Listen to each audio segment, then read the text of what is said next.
You can beat me, you can beat me. Come on, you can beat me. For Greg CALLEN of Liverpool, teaching physically disabled kids is more than just barking orders. They're learning how to move in their chair, but that's really ultimately building self-confidence and morale in these kids so that they feel better going into any situation. And Greg's youth basketball program, Rebound, is one of 4 sports in Move Along, a sports program that helps physically disabled people adapt to their situation and gain self-confidence. There's something better than disability, and there's happiness, and that's what they're getting out of it. Get your eyes bigger and get your hands out there and catch it. And Greg CALLEN understands what these kids are going through. I'm sorry for my ignorance. I'm trying to learn too. What do you mean? When Greg was hanging out with his friends one day 5 years ago, he fell 2 stories from a balcony.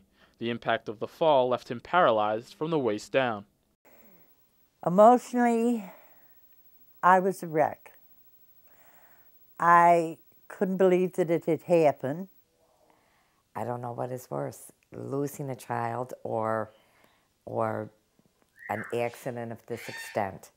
After his accident, Greg says he went through a series of emotions and thought his happiest days were behind him. Anxiety, depression, feelings of not wanting to be around others because the inadequacy that you feel. To ease his depression, Greg says he wants to return to the things that he used to do before the accident, like playing basketball. He says he wants those with a physical disability to understand that they can do anything that an able-bodied person can do.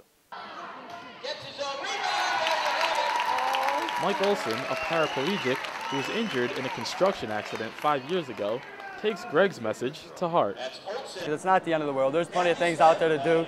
I mono-ski, I hunt, I still fish, I play basketball. I mean, pretty much everything I did before I still do in a different way. We'll pass it to you when you get through. Keep going. Go through the cones. And for Karen Kay and her daughter Brittany, who was born with spina bifida, a condition that impairs feeling from the waist down, Move Along has been just what they were looking for. We've moved so many times and it's so hard to find an organization that wants to give you everything that you want for your child. All right, bring it straight across the front, your chest. That's the success story right there, is one of these kids that have never been able to find a program like this, all of a sudden find it. While Move Along has touched the lives of so many physically disabled people, Greg and I got very, very close through him having his accident. Greg says it has also brought him closer to the people that matter the most.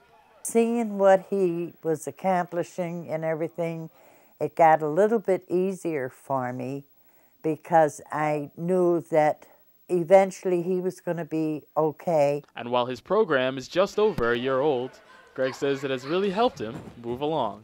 Joshua Sims, NCC News.